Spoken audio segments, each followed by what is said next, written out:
Now, democracynow.org, The War and Peace Report. I'm Amy Goodman. Protests in Syria have grown steadily over the last 3 weeks as tens of thousands of Syrians have taken to the streets to protest the 11-year rule of President Bashar al-Assad.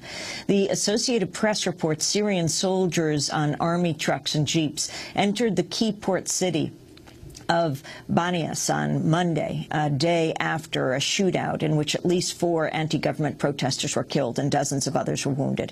According to Syrian human rights groups, more than 150 people have been killed in the unrest, most shot by Syrian security forces. Many individuals and journalists have also been arrested and unlawfully detained since protests began. As we reported earlier, one of those detained was Egyptian-American engineer Mohammed Radwan. Radwan was arrested in Damascus, Syria, on March 25th while photographing anti-regime protests in the city. He was not charged with any crime. Radwan had previously taken part in the pro-democracy uprising in Egypt.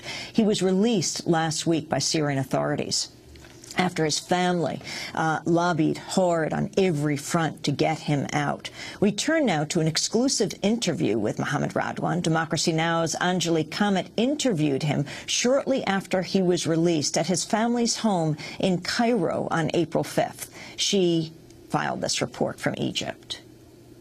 Mohammed Radwan spent 1 week inside Syria's notorious detention system, 4 days of which he was held in solitary confinement. Now back at his family home in Cairo, the 32-year-old Egyptian-American engineer says that when he was inside, he had no idea how long his ordeal would last. I started trying to prepare myself mentally for a much longer period. Because I was quite aware that of the infamous security forces in Syria. I mean, at this point, no one had told me either if I wasn't accused of anything, but they weren't giving me any news from the outside world. I was completely cut off. Mohammed was one among hundreds of Syrians and others arrested by the regime in recent weeks. So there was a lot of Arabs there, and they weren't all Syrian. I could tell either by their accents or by the guards asking to bring the Iraqi or whoever. Mohammed's friends and family members organized demonstrations outside Syrian embassies in Britain, Egypt, Lebanon, and the United States to secure his release.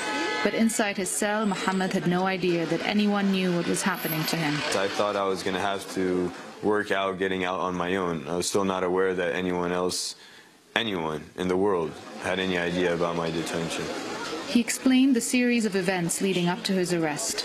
On the day of my arrest or detention, I was at the Umayyad Mosque, and it was Friday prayer, and I was sitting within the mosque listening to the sermon, and at that point I heard a lot of commotion near the back entrance, and at one point everyone just got up, just stood up, and started heading towards back to the entrance. And automatically everyone just pulled out their phones and started filming. I looked around me and there was at least 30 different people just with their phones held up, directed towards the group at the back who had started to move out to the courtyard. At this point, Mohammed started filming and headed to the courtyard of the mosque. I took a side and I started tweeting. And I put that one jumbled tweet because obviously I was just, I knew it was probably better to get that done with really quick and to continue observing. And it was at that point that what seemed like an official walked up to me and asked what I was doing.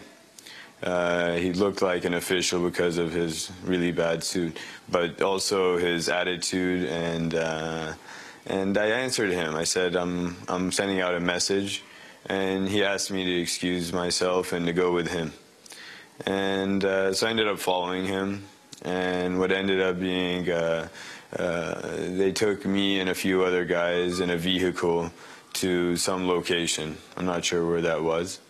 And this is the location that I spent the following week. Later on that night, they asked me to sit in front of a video camera and discuss some things that regarding my presence there in Syria. I mentioned going to Israel, however that never happened, and taking money for photos also did not happen. This was the so-called confession that was aired on Syrian television. Muhammad explained what he was made to say.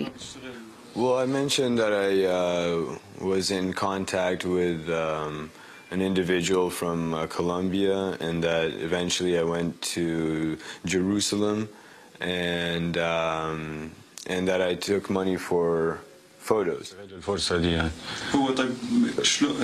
Muhammad says he was not tortured into making the false confession, but adds that he didn't really have a choice. It was not an easy situation, and the uncertainty of it all did bring a certain factor of fear into play. These guys were forceful in their manner, but no torture, no abuse or anything like that. I think if you're in there, I mean, you have to do what they say because they have their methods. They're very persuasive people.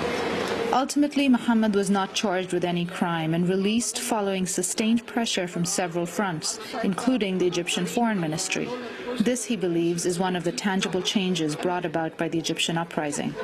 Some of the positive signs is, and indications of moving in the right direction is the foreign ministry in Egypt actually going out of its way to help citizens, just one citizen, to help him as much as they could possibly help him. This, we see this as a positive sign. It was not like this a few months ago before the revolution. Muhammad says he wasn't politically active in Syria and still isn't sure why he was targeted.